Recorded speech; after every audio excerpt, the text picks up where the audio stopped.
extremely nice of all of you to turn out in such numbers given the heat conditions. But we have an interesting topic in our national security dialogue today, which is understanding the trajectory of India's border infrastructure along the LAC. Because as you know, the LAC is an entirely notional line, meaning there is a Chinese understanding of it, there's an Indian understanding of it. And I won't go into all the complexities that are there, but certainly some of the stability that was there, which had come along with the 1993 agreement, was very rudely disturbed in 2020 by the Chinese. What they were trying is a bit of a mystery to me, meaning I have written a book on this, but I can still say that trying to fathom Chinese motives has been a bit difficult.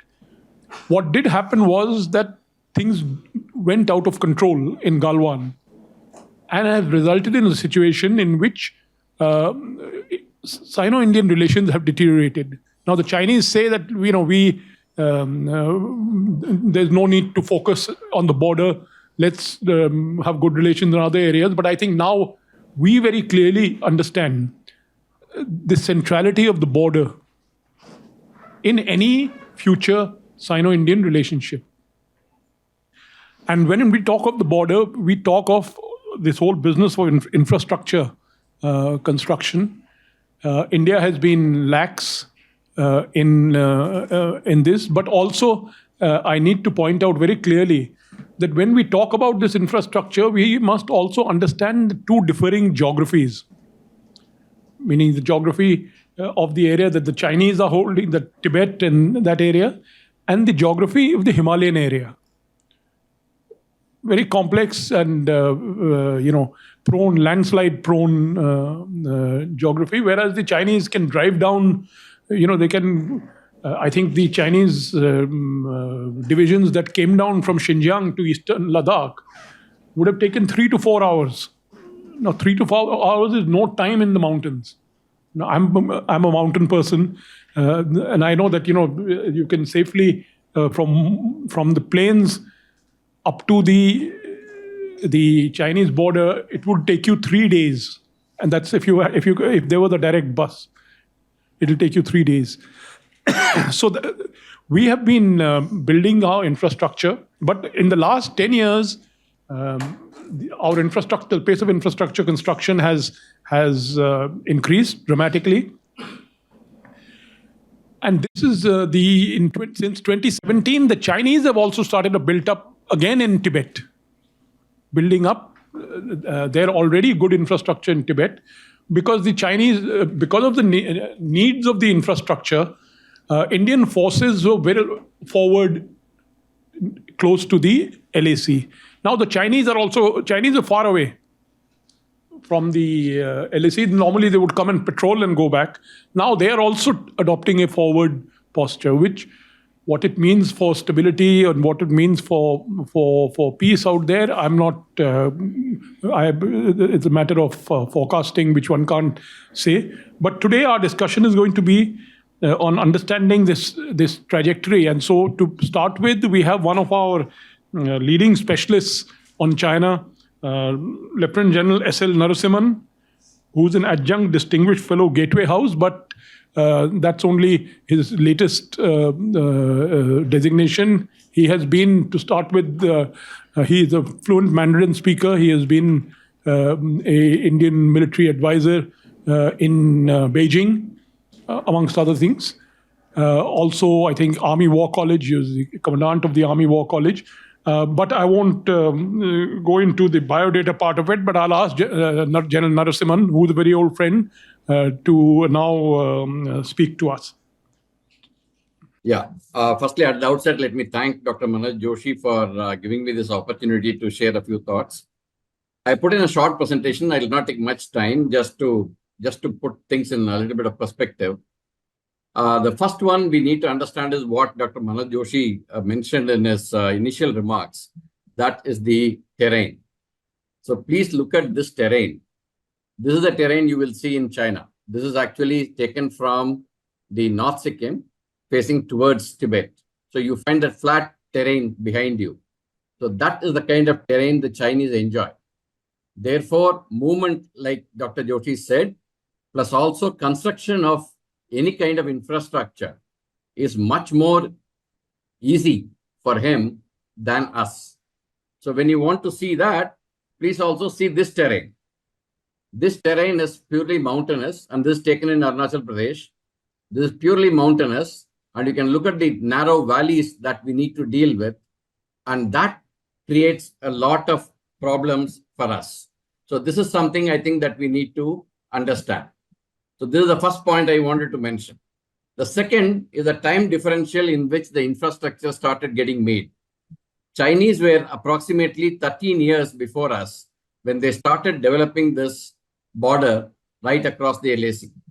So to that extent, they had a great advantage in terms of time, in terms of terrain, and in terms of resources. Third, the infrastructure on our side actually got started pushing up because of the impetus given to it by the incident that happened. The first one took place in 2013 in Depsang Bulge, 2014 in Chumar in eastern Ladakh, both are in eastern Ladakh, 2017 in Dolam in Sikkim, I mean, that's the border with Bhutan, 2020, not only Galwan happened, at the same time, incidents happened in Sikkim also. And in 2022, you found the Yangtze incidents coming up. So these are the incidents which started increasing in frequency. So that put pressure on us to develop the infrastructure all along the LAC. Then we also came to know the importance of tunnels because we need to have an all-round connectivity through the year. And so many of the areas will get clogged up, will get closed because of snow and other things. So the importance of tunnels started coming into perspective. Therefore, you find the Zujila tunnel coming up. I think it is going to get ready by 26. Shinkunla tunnel, which is 27. These both are in Ladakh and J&K. And in Eastern Theatre, in a number of axes that are moving towards the line of actual control, a number of tunnels are being planned. So you find that importance of tunnels is something that is going to be a factor in infrastructure development along the line of actual control. The roads and bridges. Now, in mountainous terrain, we know that the railway communication is going to be minimal. Therefore, you need to have roads and bridges in great amount of detail. Initially, till about 1988, 1990, there was hardly any development of these roads and bridges closer to the line of actual control. Post 1990, you find an impetus given to this. However, we are still in the process of moving up towards the line of actual control. And in many places, we are still short by, like what Dr. Manoj Joshi said, by about 2 days walk or 3 days walk in some places. So redundancy to roads is a very important factor. If you have just one axis going up and during any conflict that road axis gets interdicted, then you have a major problem of sustaining your forces and orchestrating your battle ahead of that interdiction. So redundancy in roads and bridges is something which is extremely important. The second is the budget. Like Dr. Manoj Joshi said, in 2013-14, the budget to BRO was 3,784 crores. Today, it is 14,387 crores. So there is almost 4 times the budget that has been allocated to BRO, Border Roads Organization. In addition to the Border Road Organization, needs to be modernized. They can't probably be doing the same roads with the kind of technology that they had in 1960s. So they need to upgrade. So that is also being looked into. The road to Saserla in J&K is a very important one, which is actually shifting between valleys, the inter-valley connectivity. And that is something which is again being taken up. We all have heard about the frontier and trans-Arunachal highways, which the frontier highway is actually going right across Arunachal Pradesh, just about 40 to 50 kilometers short of the line of actual control. And the trans-Arunachal highway is further south of it. So 2 trans-Arunachal highways are at the moment in the making. How it is being made? It is being made by linking up whatever is already existing. And in the places where new roads are to be made, that will be made. So by about 2030, we expect that these roads will come up and be operational. The number of axial roads which are leading towards the line of actual control, that is increasing. Like, for example, if you take the road to Tawang in Arunachal Pradesh, there was only one axis earlier. Now, there are 2 or 3 axes which you can look at in reaching that place. So the number of axials that are reaching towards the line of actual control is something that is extremely important. Lastly, the bridges. Like, for example, when I was commanding 3 Corps, to cross the Brahmaputra and go to the northern bank, if you have to go by road, surface, you need to come right up to Tezpur, cross it, and then come back again. It was a journey of almost 3 days. But today, you can cross Brahmaputra at will. You have the Bogibeel Bridge, you have the Sadia Bridge, you have the other bridge near Brahmakund. There are 6 bridges operational along that to cross river Brahmaputra. And also, they are talking of creating an underground, under the river, kind of a tunnel across Brahmaputra near Tezpur. So these are the kind of bridges which will actually help us in pushing our forces and mobilizing them and shifting them from various sectors very comfortably. So these are the issues that are involved as far as roads and bridges are concerned. Coming to railways, 3 things affect the construction of railways. One is the terrain. Unlike the terrain which I showed you across Tibet, you know that the QTR, the Qinghai Tibet Railway has come up, and that is further come to Shigatse and then further going towards Yangtze and also towards Nepal. That was much simpler for that gentleman across to make, because the area was flat and it was easy for him to construct that, even though there was a permafrost in between. The terrain on our side is narrow ravines, very narrow valleys. It is extremely difficult to construct these kind of railways. Still, we are making progress. Udhampur, Srinagar, Baramulla is sorry for the spelling mistake. Udhampur, Srinagar, Baramulla is one that is almost ready. Sevak Rangpo is getting ready. That is in Sikkim. Itanagar is already connected.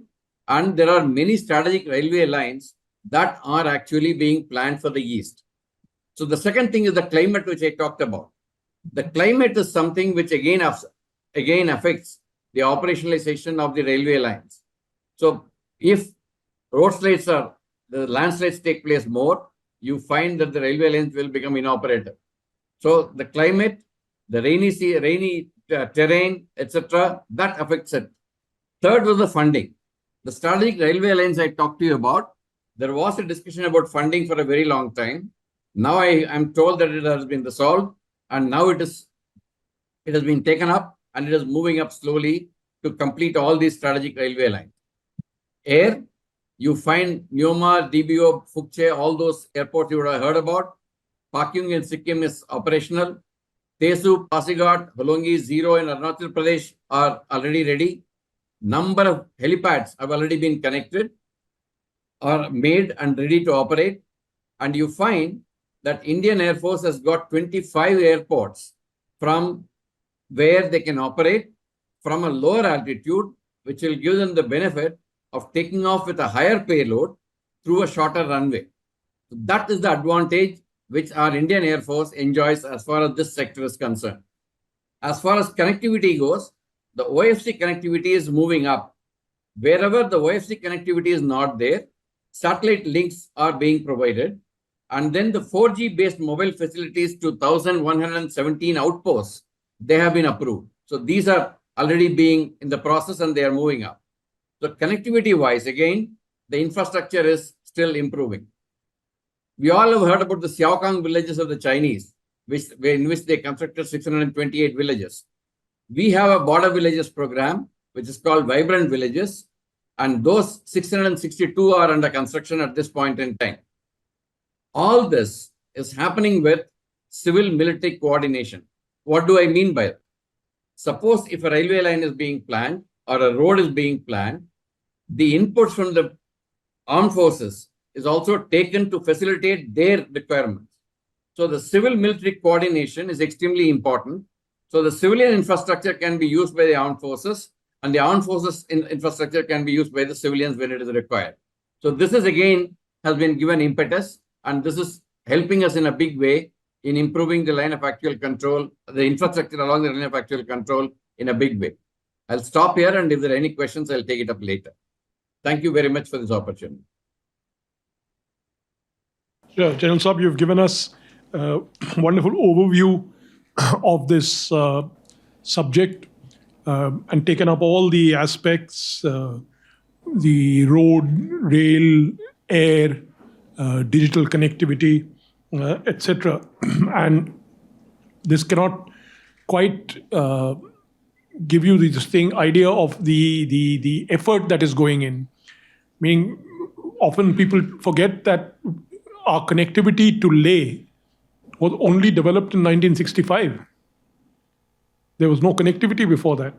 And anyone who has traveled in that area will see how important this connectivity is, because everything has to be ferried from the plains, meaning fuel, food, etc. And through the months in which the roads are open, there is a continuous line of convoys which is moving up. Now, with the tunneling, things will begin to change. The tunnel is a major paradigm shift, I think, in a particular way, of the way in which we look at border infrastructure. Earlier, people never used to think of tunneling, saying it's just too expensive. But now, that has become very much part of our planning here. Now, I'll request Ms. Amrita Nayak Datta, who is, you may be familiar with her writing in the Indian Express. So I'll ask her to make her presentation. Thank you, sir, for having me here. I've been aggressively looking at this subject as part of my job, and I think a lot of infrastructure has happened in the last 3 to 4 years. I've had the good fortune of traveling to both Ladakh and Northeast, and I've seen the scale of infrastructure which is being built. And we've also attended presentations over what the Chinese are doing, the scale of infrastructure that they are building, and clearly they are far ahead from us. I would just like to say that if we compare and if we look at just the trajectory, purely in terms of scale and volume, we cannot immediately match them because they are far ahead from us. They started long before us, and they have geography on their side. But what we can do possibly, and that's what I've gathered after speaking to a lot of people, is while a lot of access and a lot of alternate routes to LAC, both in Ladakh and Northeast, are in the process of getting constructed, and it'll take some time. I think the focus should be on the defensive infrastructure, not the offensive so much. I mean, it is something that will continue, and because of the climate and the geography, not only a lot of efforts will be required in their construction, but also extreme efforts will be required in their maintenance, because they will be prone to climatic damage and other wear and tear. So the focus should be on defensive infrastructure, and what I mean by that would be fortification, underground bunkers, ammunition storage facilities, shelters for Indian Air Force assets. Because in case of an offensive from their side, the onslaught could be heavy. So the aim should be preservation. That's what I feel. And both of equipment, of manpower, the communication system has to be extremely good.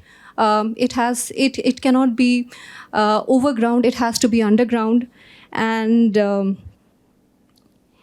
I would take the example of what Vietnam did, because of course technology is a major aspect, but it's not all. So if you look at the experience of Vietnam, how they did it, how they defeated US, so it is something to learn from them by building a lot of defensive infrastructure, communication cables, OFCs underground.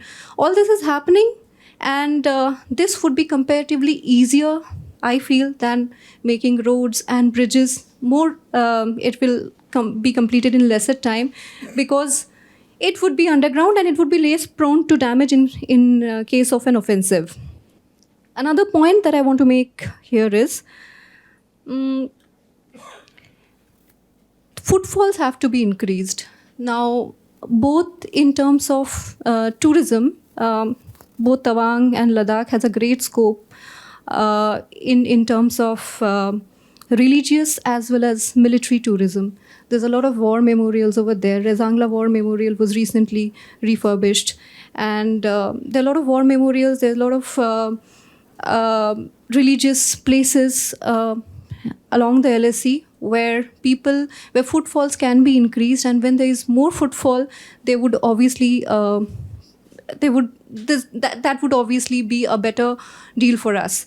So that is something that is very important. While I know that India has begun the Vibrant Villages program, which is kind of a refurbished border area development plan, I have analyzed the budget documents, and it has shown that from 2017-18 to 2022, the border area development plan budget, which was actually made for border area development, has halved. While I would say that in the current defense budget, the budget for BRO has gone up by 30%, but this has been the trend. So it has to be arrested, and it has to be sort of reversed. And this is what I immediately feel, the defensive infrastructure and the tourism part. And for immediate need, I feel that mobile defenses are extremely important.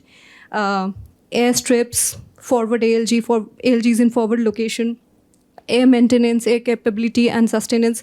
So these are some of the points that I feel is very critical to meet any immediate need. That's all. Thank you. I think you've spelt out the kind of infrastructure that we need besides the communication infrastructure. He pointed out to vibrant villages and the importance of footfalls. That's extremely important because I can tell you that I come from a much more gentler part of the Himalaya. But you go north up towards the border, you will find deserted villages. There are no jobs there. The entire villages are deserted. There's these hundreds of houses. So earlier, some of the very forward ones like Milam village near the border were deserted because the India-Tibet trade had stopped. So now I just wonder, this vibrant villages, it is nice. You see, it's all right for the Chinese. The Chinese have got the Shaokang villages, but the Chinese can direct their people to stay in a certain area and restrict their movement, etc. But in our case, we can't do that. Meaning if a person wants life in the mountains is extremely tough, extremely tough. And if that person decides that he wants to move out, he moves out. You can't restrict any person. So these are things which we need to look at beyond budgets as well. Now, the next speaker will be Dr. M.S. Pratibha, who's an associate fellow at the Institute for Defense Studies and Analysis. Dr. Pratibha. Am I audible? Okay. So before I start the presentation, I would like to declare that my views does not represent the views of Government of India or my institute, MPIDSA. These are my personal views. And thank you, ORF and Dr. Manoj Joshi, for inviting me to present my views. I just want to give you an idea as to what we are dealing with. I think when you talk about infrastructure, we know that there are two things. One is that we know from 2015, the Chinese are trying to reform their military. So whatever is happening in the Western Theatre Command is part of the larger military modernization which is happening in the entire military. So on the one part, we see the kind of reforms which has been implemented within the Chinese military and the tremendous changes which have happened. On the other hand, it also shows that on the one hand, you can reform the military. On the other hand, it also shows the challenges that they face when they try to reform the military. So there are two aspects to this when it comes to, let's say, when the Chinese are trying to build their infrastructure or when they try to see the Indian infrastructure, in the India-China border areas. So what I want to share is that from 2015, was an understanding, at least in the Western Theatre Command, that India is the only conventional adversary in that theater. Because if you look at the AFPAC region or the Central Asia, they have non-traditional security threats, terrorism, extremism. But India is the only conventional threat. So they have to build up the conventional capability in the region. They have 1/3 of their troops deployed in Western Theater Command. So it's a big, big theater with large troops. It is there because they understand that the Indian theater or the Western Theater Command requires the presence of large troops. So that is one point. Second is that as part of their 2015 or part of their military reforms, they were trying to figure out when they instituted the theater commands, and the task given to the theater command, each theater command, is to look at their own direction and try to see what are the threats that they are trying to face. So each theater command was given a task. So if it's a Western Theater Command, they were given a strategic direction and trying to assess what are the kind of threats that you're facing in this theater. And one of the key, there are many, but one of the key issues that was brought to the military leadership is India's air power, air superiority. So as a result, you will see that from 2015, there's a lot of emphasis on developing the air defense and air reconnaissance capabilities of the Chinese, which includes, that's why you see a massive expansion of airports, helipads. Then the second issue is that you have a larger logistics, reforms which are happening. But from 2020, I think the Chinese have made tremendous assessments as to where they have lacked when it comes to the Indian border. So I think from 2020, they have exclusively focused on logistics. In terms of, to give you an example, here a lot of people talked about the extensive railway networks and the road networks in China, which can lead the troops to the LAC. Now, what the Chinese felt was that, yes, we have roads, yes, we have railways, but they're all single tracks. It can be easily targeted with Indian air superiority. So for example, if we want to have military rations to supply to the frontline troops, how do we do it if our single track railways are being targeted or paralyzed during wartime? So then while they're modernizing these infrastructure and these facilities, but they also within the Chinese, there is a sense of vulnerability that they might be subjected to certain capabilities of India. So then they you will see that now they have warehouses coming up where they, have military rations, tying up with the military suppliers, civilian. So there's a huge, large scale, modernization and reforms are happening, as I said, in align with the larger military reforms. I would say that one is basic mechanization and informationization. One is AI, emerging technologies. Then another one is logistics, and then civil military integration. And I would say in the future, they're going to be more focused on unmanned combat systems. So these are the major areas that they are focusing on. Why? Because this is again my perspective. They would like to deny India any kind of offensive capability. So this is my understanding that this is one of the reasons which are motivating them to assess what are the weaknesses when they are trying to do their exercises, military exercises, when they're trying to develop their infrastructure, especially after 2017. They're trying to assess what are the vulnerabilities that they are going to have when it comes to India, and how to assess those vulnerabilities and how to come up with solutions to those vulnerabilities. And maybe in the course of the time, I can also talk about what are the challenges that they are facing. As of now, thank you. I think re-emphasize the whole point that I was trying to make in the beginning of the geographies. The two geographies are very different. And the Chinese air vulnerability stems from its geography. I think General Narasimhan also pointed that out, that if you look at their major airports, there are something like 300 to 400 kilometers apart. You see, whereas when you look at the Indian geography, because if you're looking at a rectangle with Tibet and northern India as the battle zone as such, so India is the populous India, northern India. Tibet is not so populous. I mean, there's not very small population, very different kind of a terrain. So the air vulnerability is the Chinese can't do much about it because of the simple fact that you take off on the plateau, you can be immediately detected.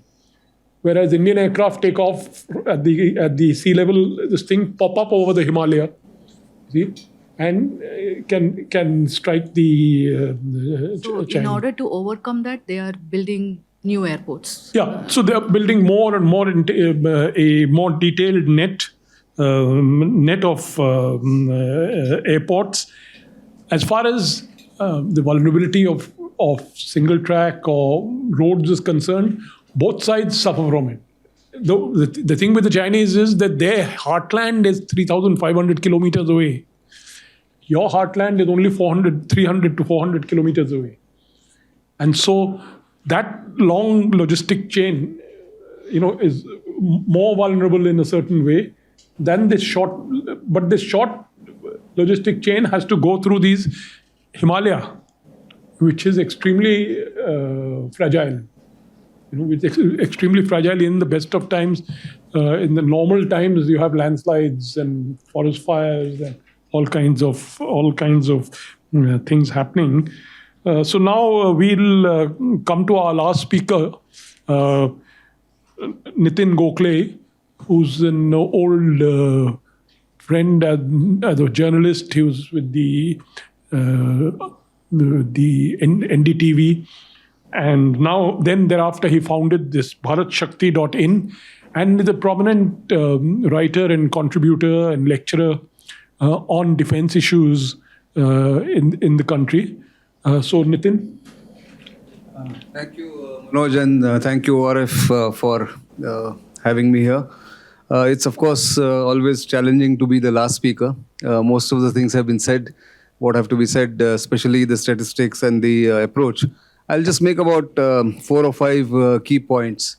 One is, of course, that the 2020 standoff since 2020 in Ladakh, and, of course, the pressure along the line of actual control all along the Himalayan frontier has meant the government's approach has become more focused, more concentrated on how to bridge the differential between in the infrastructure on the other side and on the Indian side. And in that, BRO, of course, the Border Roads Organization plays a major part, as has been brought out. But I want to highlight 2 or 3 key aspects that have changed in the Border Roads Organization. One, of course, that it began 5 years before the standoff began, and that is that the Border Roads Organization's ownership came under the Ministry of Defense. It used to be a dual ownership in a way, or controlling authority used to be dual earlier, which had its own challenges. Because it used to be with the Ministry of Road Transport and Highways partly, and then also the MOD used to give the budget. But having brought it under the Ministry of Defense, it has now given a kind of quick decision-making ability, which has meant quick decisions being taken. Of course, the border standoff has spurred the focus, like I said. And in that, the focus has been not just to build bridges, roads, and tunnels, but also the habitats, permanent habitats for troops along the border, and very good habitats hidden behind features which are also not very vulnerable to air attacks. The other thing is modernization of Border Roads Organization. Earlier, they used to use primitive methods, mainly manual laborer. You could see them. And I spent 23 years reporting the Northeast between 1983 and 2006. First time I went to Tawang was in 1986 when the Sundarungchu thing broke out. It used to be a single road going from Guwahati from Tejpur to Tawang. It used to take us 2 days to get to Tawang that time, with a halt in between at Bomdila. Today, you can do that in a day from Tejpur to Tawang, thanks to the broadening of the road and the tunnels that have come up at Sela and Nechifu, which used to be a heavily fogged area at one point in time. that class 9 road has given way to double lane highway there. So things have certainly changed. There's the other axis which has been developed for contingency, which is the OKSRT road, the Orang Rupa Tenga road, which comes up there, which means India has another alternative if this road is interdicted or stopped. But what has changed in the BRO's approach is the use of technology, not just machinery, but use of satellite imagery, use of what they call the snow cutters, then the kind of forecasting, or even before building the roads, trying to get the alignments right in the mountains. Because if you don't get the alignments right, then your delays are very much heavily costing the exchequer. So they are designing the routes based on satellite imagery, designing the routes based on the monitoring of the construction is being done by satellites, which wasn't the case. Also, after the thing has been built, the roads and bridges have been built, they also have advanced weather forecasting, thanks to the space technology advancement in India, which I think has helped India greatly in enhancing the quality. The other thing is about bridges. Vulnerability to air attacks has been spoken about on both sides. I have in fact had the opportunity to travel on the Qinghai-Tibet Railway in 2006, just a month after it had started from Lanchao to Lhasa rather. And that 29-hour journey gives you the ability to see what the Chinese have done. At Tangula Pass, the train travels at 90 kilometers an hour at 16,640 feet, which is a technological marvel. At the same time, it is a vulnerability that they have. It's out in the open. The Indian Air Force can easily bomb those the railway lines and the roads. Something similar can happen to India along the LAC or in Ladakh and in Arunachal Pradesh. But BRO has also adopted something called the double lane, what they call the modular bridges, which 30 of them double lane bridges have been designed and developed by Garden Reach shipbuilders and engineers, which are replaceable quickly. And they are about 120 feet or even more, which gives the redundancy that India requires for any vulnerability that may be there by air raids damaging those bridges, which I think is a great use of technology that India has done in that sense. And therefore, one must keep supporting, the government must keep supporting border roads. Tunnels have been spoken about. I went on the Darcha Padam Nimu Leh road in 2020, when Sinkunla was not even spoken about. And the earlier plan was on the Manali-Leh axis was to build 3 long tunnels, which were 7-8 kilometer length, which would have taken at least 12 to 15 years to build and heavy expenses. But now, because they have identified Sinkunla, which is just a 4 kilometer or probably 5 kilometer tunnel, which is going to come up, and it will come up by 2026 is the expectation. Let's say even if one more year, which will give third axis to Leh, to Ladakh, from Rohtang Pass or the Atal Tunnel which has come, which gives India a tremendous advantage, because this axis, the Padam Darcha Nimu axis, is nowhere near the Chinese line of sight or even the Air Force's ability to come there, which I think is a tremendous achievement. Zozila, one has seen 25 years ago, one reported the Kargil war used to be a major bottleneck. Today, the tunnels, I just visited that in April and May, the tunnels that have come up in Zozila. Once ready by next year in 2025, I think the all-weather connectivity between Srinagar and Leh, to Ladakh rather, from Kashmir Valley to Ladakh, will give the kind of ability to induct forces, to stock up logistically. Everything, that entire outlook is going to change in Ladakh as far as these tunnels are concerned, because then you don't have to stock up for the next 6 months during the first 6 months of the summer. Something similar is happening in Arunachal Pradesh. General Narasimhan spoke about how one had to travel and cross the Brahmaputra, go to the northern bank and then again travel. 20 years ago or 25 years ago in 1998, I remember going to Walong or Haileong from Dibrugarh. It used to be a challenge.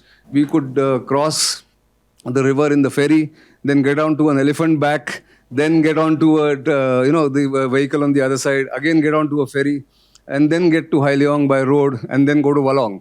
I was there again in 2021, and you can go up to Walong from Tinsukia or Dibrugarh within 12 hours if you drive up, which has meant that the ability to induct forces into vulnerable areas in Arunachal Pradesh has improved tremendously. And there are redundancies that are being built with ALGs, the advanced landing grounds, the ability to switch forces from one valley to the other, because the main challenge in 3 Corps and 4 Corps, especially in 3 Corps, headquartered in Dimapur, but looking after eastern Arunachal Pradesh, or what they call in army parlance, the rest of Arunachal Pradesh, or RALP, gives you the ability to switch forces from one valley to the other. Inter-valley transfer has now become an extremely added advantage as far as Indian Army and Indian Air Force is concerned, thanks to induction of Chinooks and Apaches and Mi-17s, of course, in that area, which has been built over the years. The Chinese railway lines I have mentioned, there is one vulnerability in Ladakh right now, is that the Leh airport has only one runway. They have started work on the second runway, which will give the redundancy again. And of course, Neoma will take another, Neoma, which is being built as an airbase, which is not very far from the LAC, by the way, about 25 kilometers as the crow flies. But Neoma would also give additional advantage to the Air Force to have the heavy lift aircraft landing there, sometimes even basing the fighters there. There's no airport or airfield worth its name in Western Ladakh, that is in Kargil. Kargil airstrip is very small. It has got its challenges of taking off or landing, which again is being looked at by the government on what they could do in those areas. And last point on vibrant villages. I think Manoj spoke about it. The vibrant villages are all very well, but one of the major challenges in these border areas along the LAC is the depopulation of the area because of lack of livelihood, lack of interest of the people. How do you keep them there? I went to one of those villages in, again, 2021 at Kaho, which is the last village or the first village on the LAC in eastern Arunachal Pradesh, near Dichu or near, beyond Walong. Now, 70 people live there. They have no livelihood there. They are not able to say or determine what should they be doing in that village. Now, I'm not sure what is the program with the vibrant village. One can talk about it. The military will, of course, keep supporting it, but the people must support it, and the people may not have that same kind of ability or even willingness to stay there. So therefore, I think while the program has been extremely good, India's infrastructure building has been tremendous in the last 5 to 8 years, especially since 2020. Because remember, one of the reasons that is being touted, and we keep on searching for the reasons for the standoff or the Chinese actions. One of them that is being cited is the completion of the DS-DBO road, the Darcha-Shiok-DBO road, which they say that has given India the ability to move faster to DBO and Depsang area. And also, Chinese feel threatened that through Galwan Valley or Galwan, that area, Indians could get and threaten G219.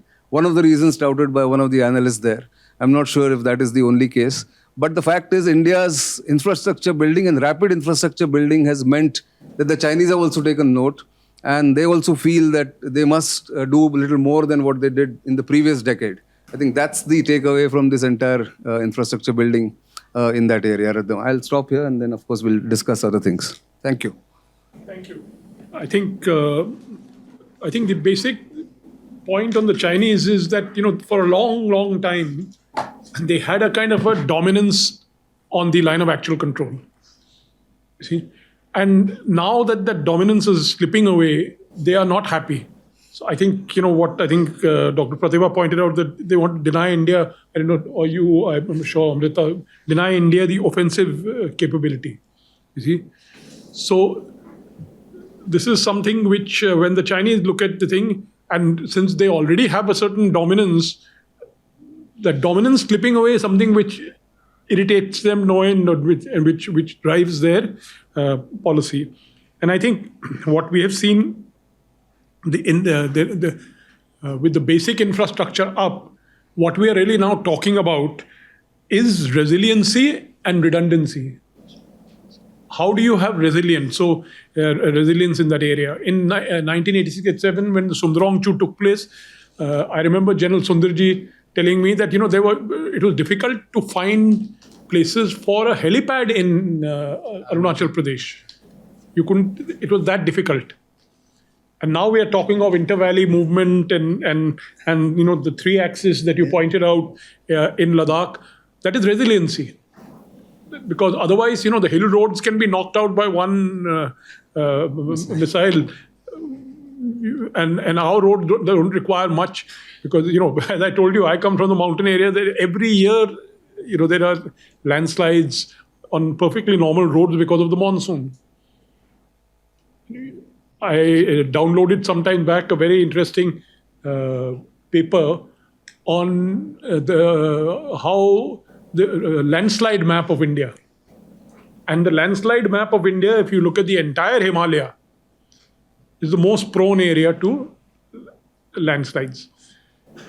And as I said, the Chinese have a different problem. Chinese is distance. If you're going to 3,500 kilometers to bring your logistics, that is your own set of problems. Of course, what the Chinese are doing is that in addition to G219, they are now building the G695.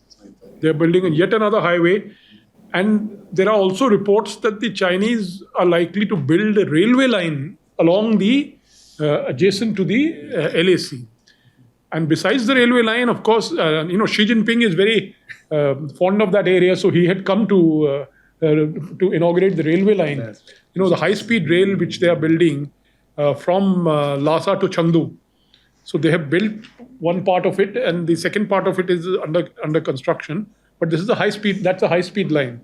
So they're all the same game is there in the sense resiliency and redundancy. How do we ensure? But all I can tell you, very frankly, is that this is not the best place to fight. This is not the best place to make war for both sides.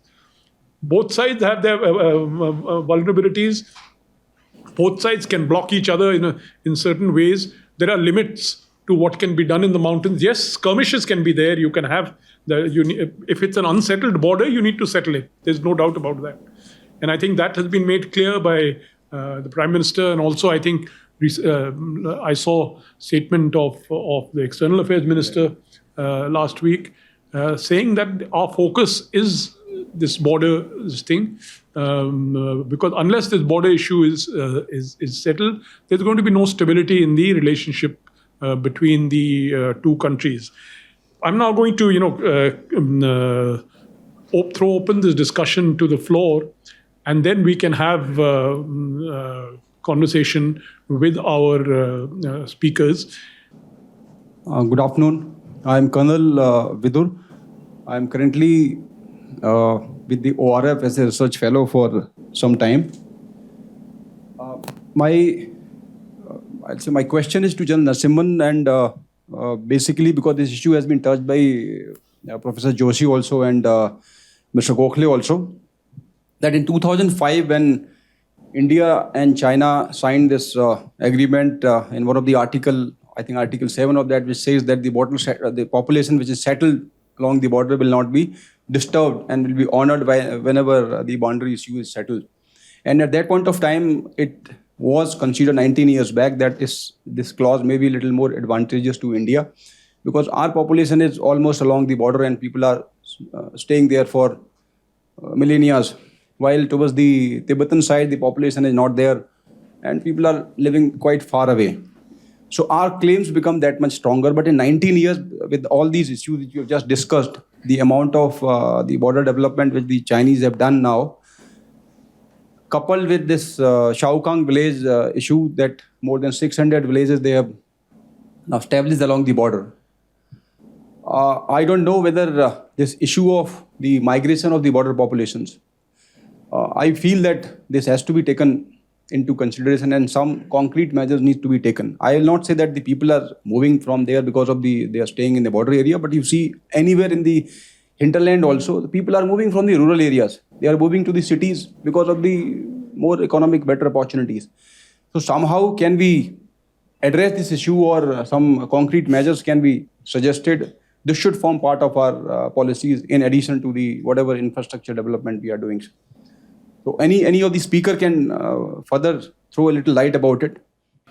Can you hear me, sir?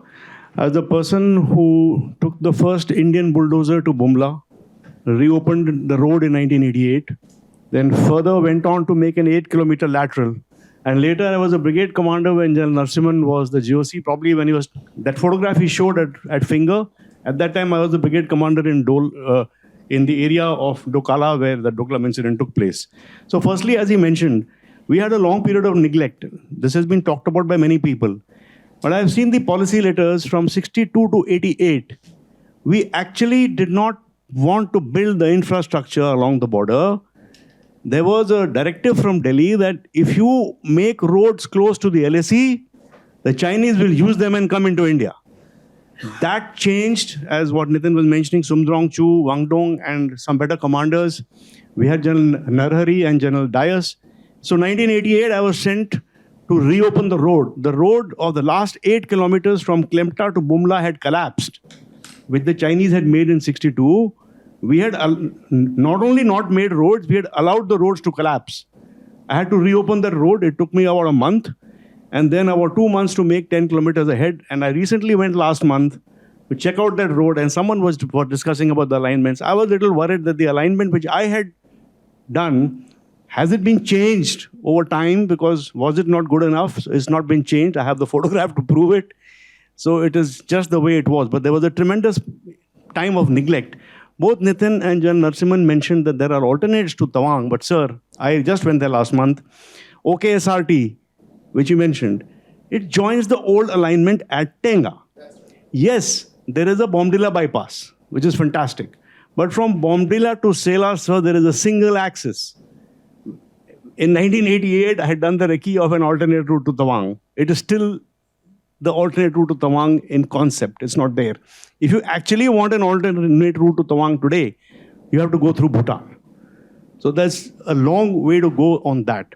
Now coming to what Madam Amrita said, you seem to have the feeling that there is a defensive infrastructure and an offensive infrastructure, and you are classifying roads and bridges on the offensive side. I'd like to give a different view. We can seek General Narasimhan's view also on this. You cannot fight a defensive battle in the manner which you're saying, that you make hedgehogs in fortifications and just sit there. We got to be able to move our forces laterally. We got to be able to move our reserves backward and forward. And roads and bridges are essential not only for offensive, but also for a defensive battle. So we just need to keep that into mind.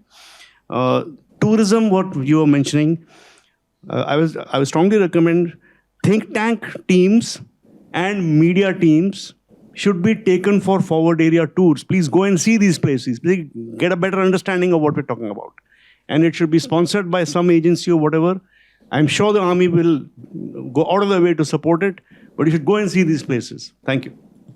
Just add on to what all the speakers have referred to. There are two developments on the Chinese side. Oh, I'm Devendra from Shivnadar University. Okay. There are two developments from Chinese side which are really, which have long-term consequences. One is the rising Han population in certain pockets. If you look at the Chinese census population of Gar County, you have seen 5% in late 1980s to now 10 to 30% range in this.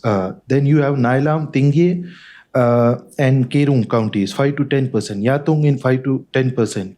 Then if you go slightly away from LAC, in Pai district, you have 50 to 60% population of Pai town is Han Chinese. So this is, if you look at in the longer term plan, what they are trying to do to populate the border region. And related development is the how do they want to sustain such population in these areas is the rise of greenhouse farming.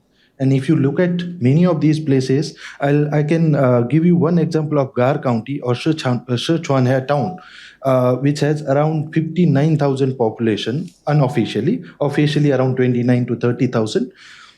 And most of this non-census population is floating migrants. And these greenhouse, if you look at the satellite data or other, Google Earth or some other sources, you see that a lot of these greenhouse farming is centered on catering to the rising population in this area. And if you look at, because see, Han population, Han people eat a lot of different vegetables which are not available in this. So this development is also very important, I think, in the long term. And it has also consequences for domestic stability in the border areas as well as for military planning, I think. Okay, we'll now, I'll do one round of responses from our speakers, and then we'll have some more questions. So we'll start with Nitin. Well, to my understanding, what Colonel was saying here about the formula for not disturbing settled population was mainly to do with Tawang. General Narasimhan, I'm open to correction. Not so much about the villages, but it was about whether India can keep Tawang and Aksai Chin can be taken by the Chinese under that formula. It was meant for that particular point on that Tawang tract where there was the Monpa population is in still large numbers. It is not depopulating. Depopulation is happening mainly in Himachal, Uttarakhand, I suppose, and in Ladakh in many areas. So I think that was my understanding. But like I said, I'm open to correction.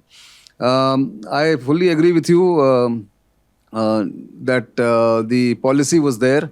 It started changing in about 2009-10. They were not building infrastructure along the LAC, and they did start trying to change that policy, but money was not allocated in adequate quantum, and therefore it never took off until 2013, like General Narasimhan has pointed out. That was there. Hanization, yes, of course, that is one major policy decision that the Chinese had taken for a long time. When I went to Lhasa, and this is 20 years ago, almost 18 years ago, 2006, Lhasa was already about 40% Han population. Markets, business, hotels, everything was being controlled by the Han population that time. So if that is the case, and now with all this determination, with their well-planned, well thought-out action plan of settling Han Chinese along the border, it is inevitable that will happen. They'll also recruit Tibetans in their border guards regiments. Now that increasing recruitment is also started. We must keep a watch on that as far as the Chinese plan is concerned. One point I wanted to mention, which I missed out that time, was the vulnerability of the ecological fragility of the Himalayan frontier, where last year Ladakh received 7 lakh tourists, between 6.5 lakh to 7 lakh tourists. And I think the area is not yet ready for that kind of influx. It is creating its own problems, not just garbage, but also ecological damage. And that must be kept in mind is what my sense is. Because we just did on our channel on Strat News Global, we did a 11-part series on Himalayan frontier from Arunachal Pradesh and Ladakh, where our reporting team has traveled along with a camera and 2 cameras, in fact, or 3 cameras. And please do take a look at that series. It will give you the idea of how tough the terrain is, how much of work is happening, and how India has really upped the game there. In case you want to see it just as a matter of academic interest. But I'll stop here. Just 2 parts I'll address. I mean, since we were talking about the vulnerabilities, just want to say that just because there are vulnerabilities doesn't mean that the Chinese have not made tremendous progress in the past, few years. I feel that they have, I think their intention is how to integrate their various units against India in a successful operation. So I just want to point that out. In terms of the Han population and the greenhouse farming, I think you have to understand that securing the border areas are also to do with securing Tibet. So China wants to develop Tibet. China has rich provinces in the coastal areas, and they realize that their western provinces are very poor. So it's all part of their Western development strategy. So they would like to, I would say, in the sense that they would like to, what they have achieved in Xinjiang, they would like to achieve it in Tibet. One is to develop Tibet, to give opportunities to the population and develop Tibet's GDP, which means they need businesses there, which means they need to convince Han business entrepreneurs to come and set up their shops in Tibet. So which will also, secure their claims over the region. It has both economic and strategic reasons. Greenhouse farming, because obviously if you're going to settle Han population, you also need to give local employment opportunities to the Tibet. There's no question that many of the, if you go to any minority provinces, many of the job opportunities, you'll see that there are Han Chinese who are, part of it. I'm not saying that there are no discrimination or there are like huge economic, inequalities, but I'm saying that the larger purpose of all these border infrastructure or securing the borders is, at the end of the day, it's to develop Tibet and make it part of China, integrate Tibet part of China. So I think that is the claim. And in fact, if you see their BRI strategy in South Asia is also to do with that.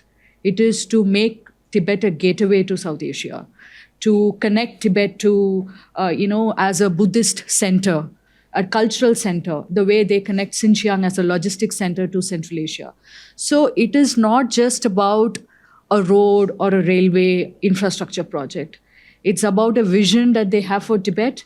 It is also, in a way, to develop consciousness within the Han, the mainlanders about Tibet. Like if you speak to mainlanders in Tibet, they have this very, spiritual view of Tibet. So they will say that, okay, I felt, because now due to more and more economic development, you see more and more stress in the Chinese society, and a lot of people are turning into spirituality. So a lot of people say, I want to go to Tibet on a spiritual journey. So it is not just about just small infrastructure. It's about securing Tibet. And if you look at even the, sir was talking about recruiting Tibetans. Yes, they are recruiting Tibetans in militia, because they feel that Tibetans are better suited to this climate. So if, for example, the Chinese say that if there is a communication disruption, in the mountainous region, we don't need to send our regular troops. We can send the militia or the reserves to go and repair their communication network. So there are many ways they are trying to, for example, if the Chinese troops set up their shop in Tibet, they're also thinking about is there local dissatisfaction with the Chinese presence. So it is also aid that kind of, cooperation between the local population and the Chinese troops. So if you have Tibetans within the military, they can go between with the local population and the military personnel. So there are many ways to look at what they are, doing in their border infrastructure. It's not just, I would say, about just developing. It's about developing the economic and strategic and, of Tibet itself. So I would like to mention the point which you spoke about, that is the migrant population. So the Vibrant Villages program, before it was announced, I think 6 months before that, we had gone to Northeast, and already 3 villages were then identified, Kaho, Musai, and one more, for them to be developed as model villages by the state government. It was announced in the state government's budget as well, much before Vibrant Villages program was officially announced. So as part of the plan, I did see the blueprint of the plan, and it had many things. It had swanky classrooms, schools, gardens, horticulture, as well as yoga centers. So I think that what we're doing now under Vibrant Villages is meeting the bare minimum so that they don't migrate. But to actually motivate them to stay there, it has to be taken to that level, because otherwise people won't really have a motivation to stay put in just for the basic facilities. So I think a lot more has to be done on that front. And sir, regarding your point, I did not say that roads and bridges they should be slowed down or anything. I just said they are long-term infrastructure, and while that would take time, because like the OKSRT and the other axis that is already being developed towards Tawang, there's also a third axis which is still on the drawing board. So those are long-term plans which have to be developed over a period of time, and even if they are being developed, they has to be constantly repaired and maintained because of the maintenance, because of the geographic and the landslide and the other issues. What I said was that defensive infrastructure such as ammunition storage facilities, underground shelters, bunkers, these have to be prioritized. That's all I said as a focus area to meet the immediate needs. And sir, I respectfully disagree with you on the point when you say media teams and think tank teams should go there, because that's not mainstreaming of tourism. To populate the areas, tourism has to be mainstreamed, and as a result, the masses should go there.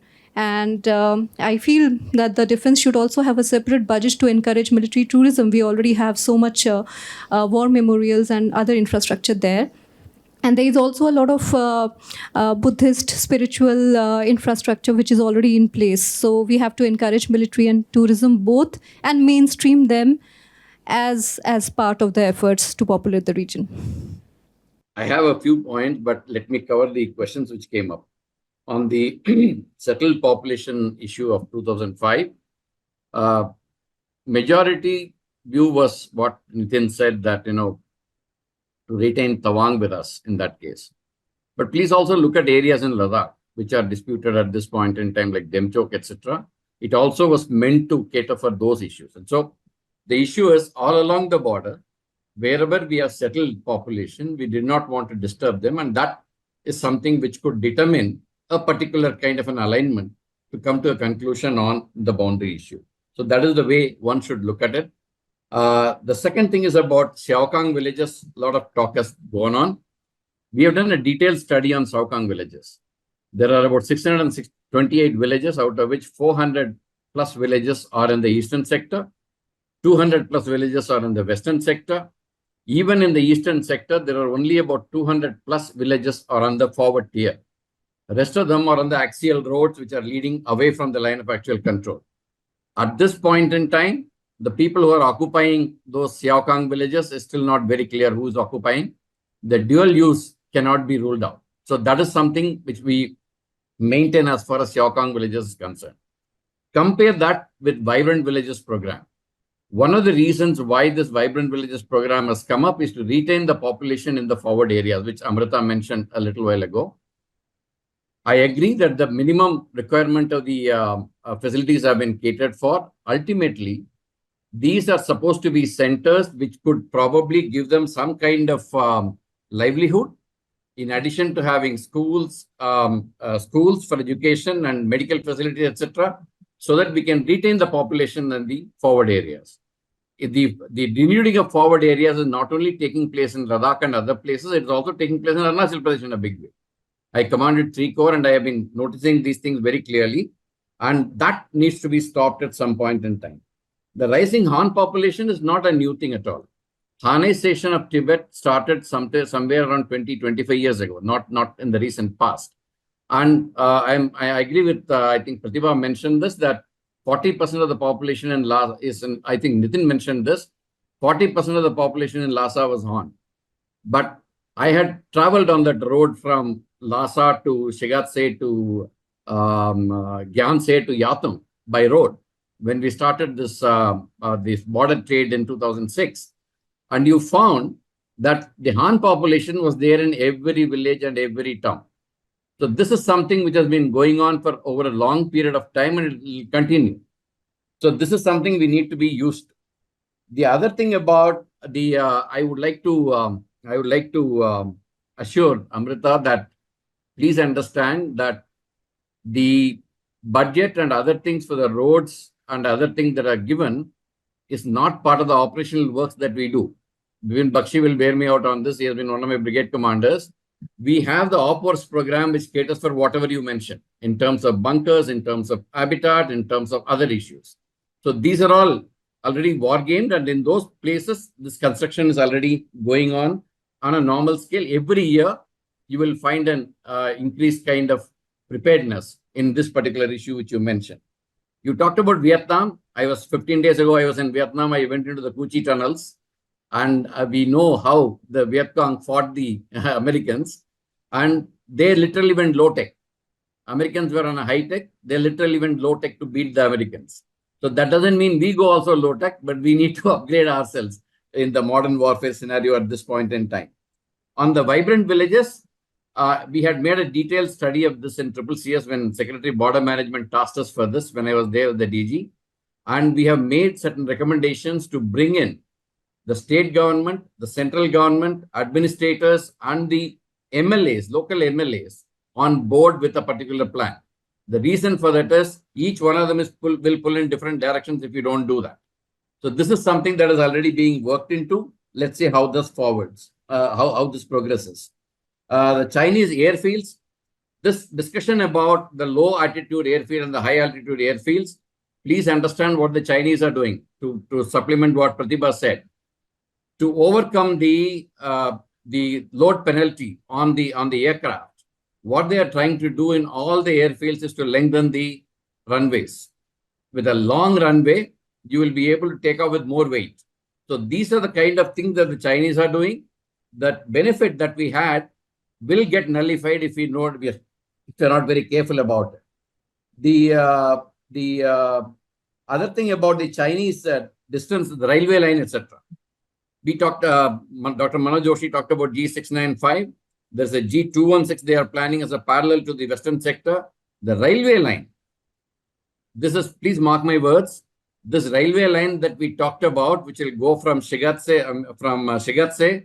to Gyanse towards Nepal and then towards Xinjiang, is not a new alignment. This alignment was known to me in 2006 when I came out of China after being the defense attaché's tenure. They have been planning for this for a very long time. It is now fructifying. So most of these plans are not new. These were existing and they are being implemented at this point in time. The other thing about Tibetan recruitment, they did only 4 units. Beyond that, they did not do it. Each one is 100% each. The problem they found was there were no volunteers coming to join. So they had to literally force the families to give up 1 person each to join this. How far this will be effective, how far they can take this forward is something that we have to wait and watch. The provincial linkage, Pratibha mentioned this, Xinjiang and Tibet are grouped with certain developed provinces within China. And those developed provinces are supposed to be helping Tibet and Xinjiang in their own development, including funding, taking on projects, etc. This kind of provincial linkages are also helping the Chinese to develop the infrastructure along the line of actual control. So these are certain points I had. If there are any more questions, we'll take it in the second round. Jai Hind, everybody. I am Colonel Ankush Goyal, and for the last 2.5 years, I was commanding my battalion in Eastern Ladakh. It's been an honor to listen to Dr. Gokhale and Dr. Joshi, and also General Narasimhan, whom we've been listening since our youngster days in staff colleges and all. So it's an honor to be here. What I would like to just mention is that all the speakers have mentioned the tremendous kind of growth trajectory which the Chinese have, and vis-a-vis our trajectory, and one has been able to witness it also firsthand. My only recommendation is that whenever such a discussion happens here or wherever, I think this trajectory slope, if we want to make it straighter, or we've increased the slope, then it requires a whole of nation approach. It is just could not be left to the BRO or the operational works of the Indian Army sappers. So it has to be a whole of nation approach, be it the communications.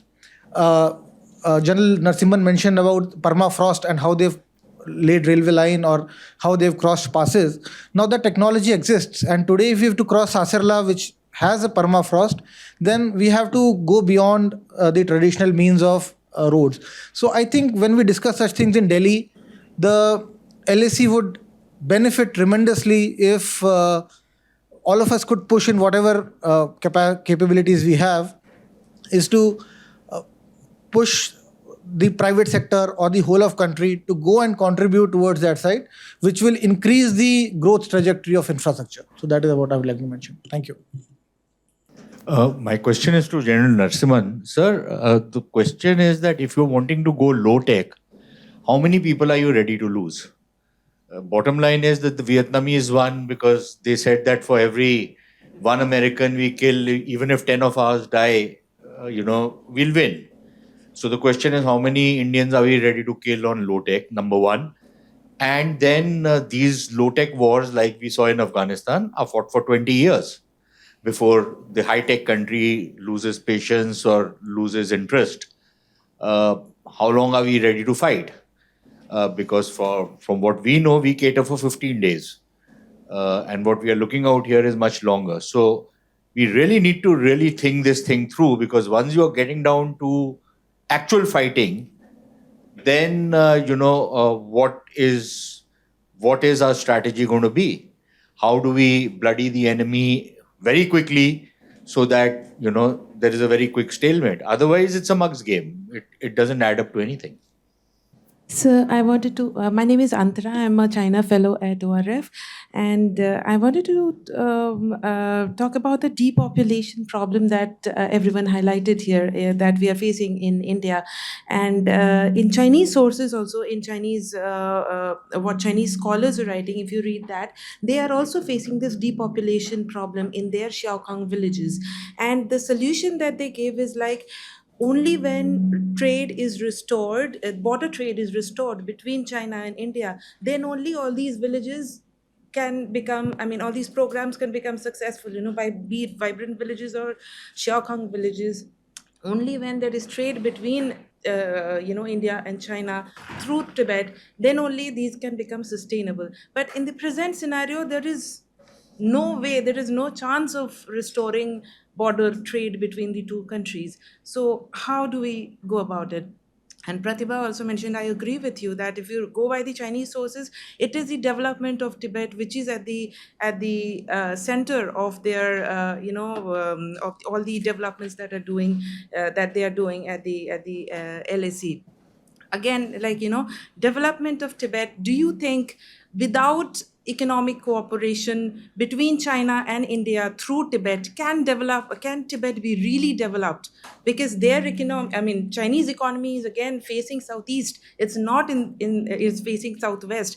How economically viable is it for China's developed provinces to help in development of Tibet unless trade is restored between China and India through Tibet? So your views on that. Thank you. Yeah, my question is regarding Dr. Sarojit Dudeja. So I want to know whether this type of infrastructure, can we have some alternative materials to make it roads and bridges? Only we are dependent on concrete material or something else? We can have R&D in this. And second thing, there was a point out that till 88, it was not allowed to have infrastructure. It will help the enemy. So do you think we can control this type of system or enemy if they just walk in? Yeah, my name is Rajiv Chauhan. It's a very common sense citizen kind of a question. So beyond confrontations, beyond a certain threshold, are bound to lead to a full-fledged war, which is a separate game. I always wonder that what is that itch on the side of the Chinese, which keeps all this spoiling, this pot always boiling 24/7. Is it ego? Is it mooch for them, or what is it? Let me answer these questions. Your point is taken. I'm sure you would have seen in your own sector where you commanded the battalion and somewhere around that areas, you found roads being made by even private sector. I'm sure some of them you would have noticed, and they're in a much better shape than the other ones. So private sector participation was tried out.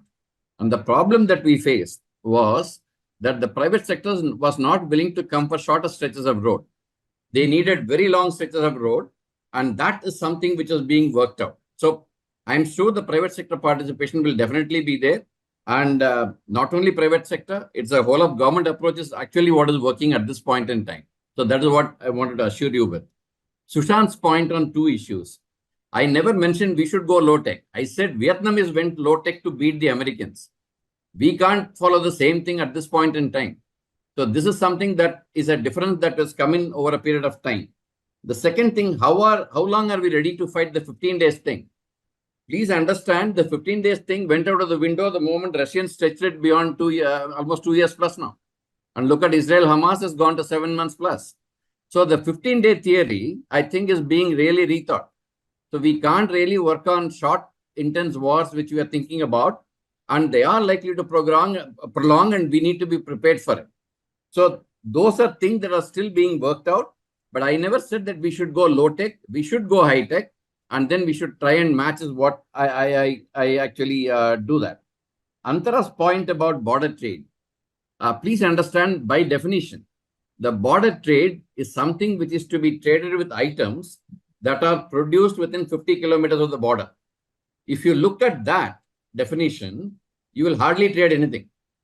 So that is why, even when the border trade started in Nathula, we had only 24 items which could be traded, which got further expanded basically because there's nothing which is going in, nothing which is coming.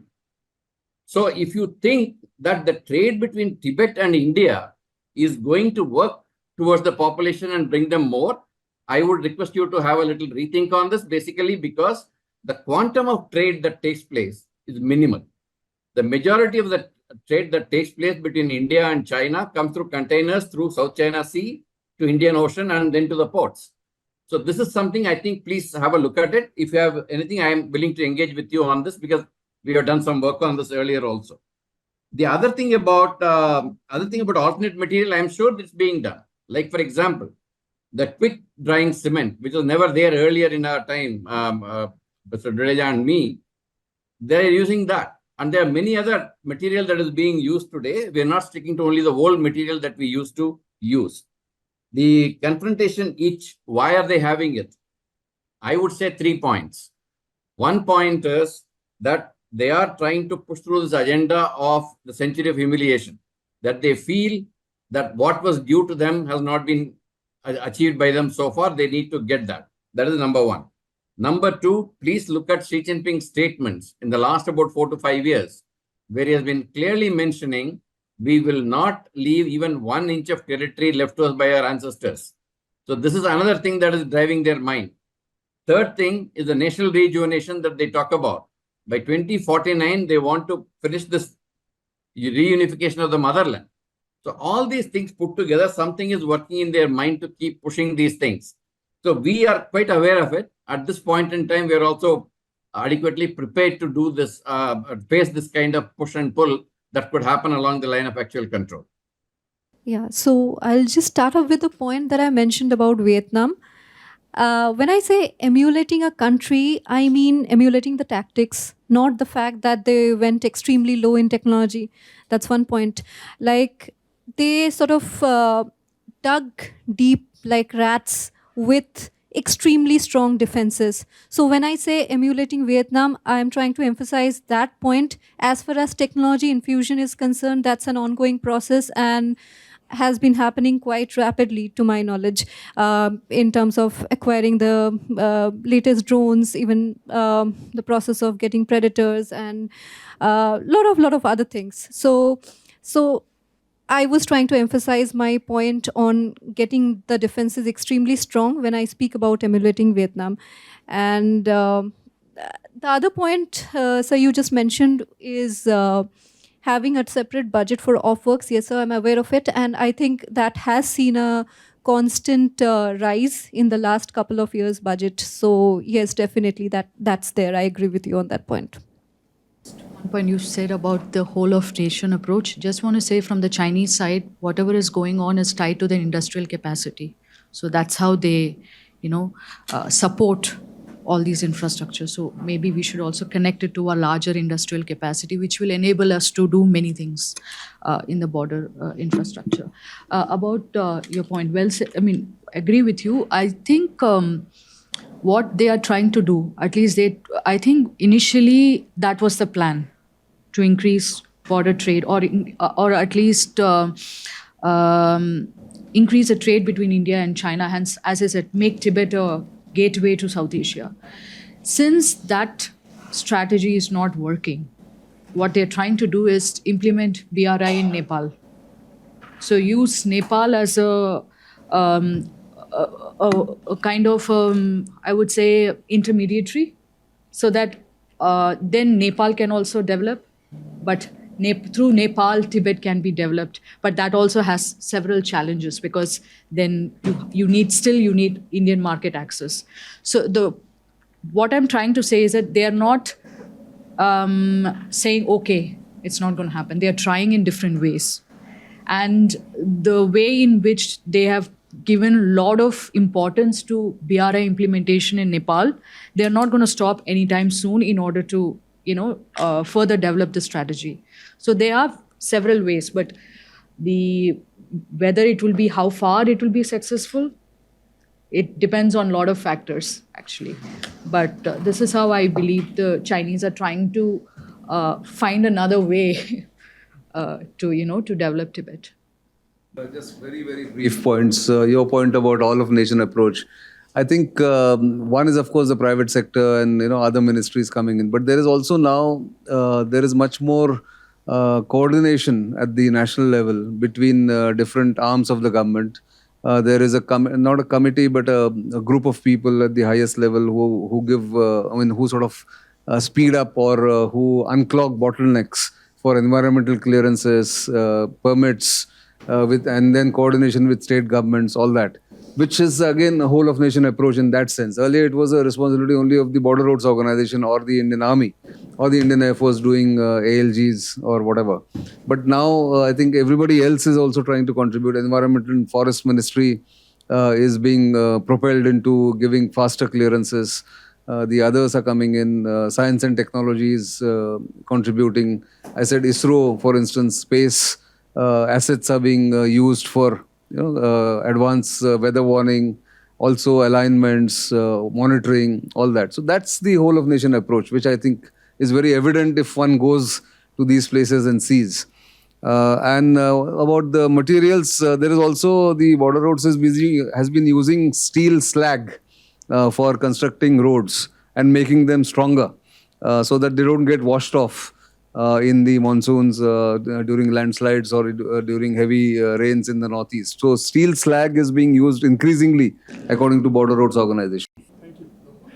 We've come to the end of this very brisk session on the line of actual control and understanding the trajectory of the border infrastructure. This is, of course, very obviously an ongoing process. But it's an ongoing process linked to a very serious border issue. I think we've talked about trade, Tibet. Tibet is very important here. I think that we need to understand this.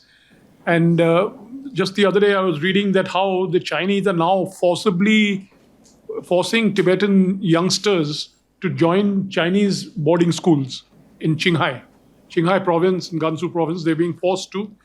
So at a certain age, from the primary school and secondary school, you have to be compulsorily put into a boarding school. But those are still the fringe areas of Tibet.